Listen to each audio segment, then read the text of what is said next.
Thank you, Chairman, and welcome again, Commissioner Vestager, to Tax 2, and thank you indeed for all of your hard work and the real responsibility you have shown in this particular area since your appointment. And through some of the cases where a decision has been taken, just very briefly, I wonder, could you set out when you see a decision being made on the Apple case? I know we've discussed this in the past, but I'd be just interested to know the timeline roughly as to when a decision will come out. And you also said a very useful piece of information. You said on the confirmatory rulings, about 200 of those relate to issues around transfer pricing. Not all of those may be difficulties, but of those 200, have you any indication at this stage how many countries would be investigated on that, and what are those countries in terms of the 200 specific cases? And then my third group of questions relates to the Panama leaked documents issue, which of course is very new and which we are dealing with. At this stage, Commissioner, and I know it's a very early stage, are you aware of how any of this new information may cut across some of the existing investigations that the Commission have initiated or yet to determine? Are you aware of any such cases? And I know it's a very early stage. And maybe if you are, how are we as a committee going to find that out? And secondly, will the Commission be prepared on foot of these latest revelations to initiate new proceedings, new investigations against named companies as a consequence of this information? And my final question is this, Commissioner. We have already put in place a whole range of EU legislation, CRD4, the Anti-Money Laundering Directive, the Transparency Accounting Directives and the Shareholder Rights Directives. At this stage, do we need to review all this? And do we need to make the distinction between third country reporting as one issue and pure corruption, which much of the Panama information highlights? Have we to make that distinction? Thank you, Chairperson. Merci, Brian. Madame.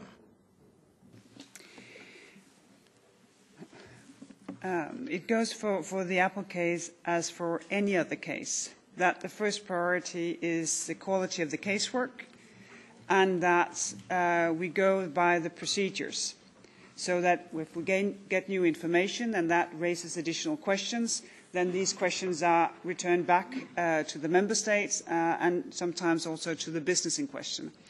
And therefore it's very difficult to make a prognosis as to when will the case be ready for decision.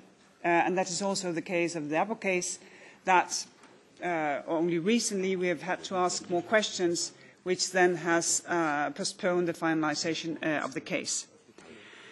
On the transfer pricing cases, well, the thing is that from the sheer number you can make no prognosis as to what cases or what number of cases would be problematic, because some transfer pricing cases are by the book. They reflect economic reality. They are very well documented. It is an example to follow, and you find that in a number of member states. So there's not concerns to be had in those issues. And of course, to prevent issues from arising, this is why I just today send out the invitation for this high-level state aid meeting, in order to also, even though it is premature to give sort of real guidelines, to have an in-depth discussion with member states as to how can we prevent more cases from coming up where we would have had asked to ask questions, also because there are very good experiences to be shared among member states as how this can be dealt with. On the Panama papers, as you say, these are extremely early days. What I have seen, it is very much about how individuals and businesses organize themselves offshore, which means that so far there doesn't seem to be any state aid issues involved. There may be tax issues involved in general. One of the paradoxes may be that part of this is legal. It may not be right, but it may be legal. And that is where it is, of course, a question for the legislator to consider what do we want to do about this.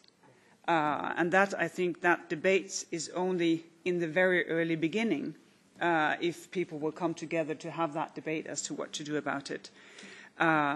I have no knowledge so far if these papers and these revelations will change open investigations or will open new.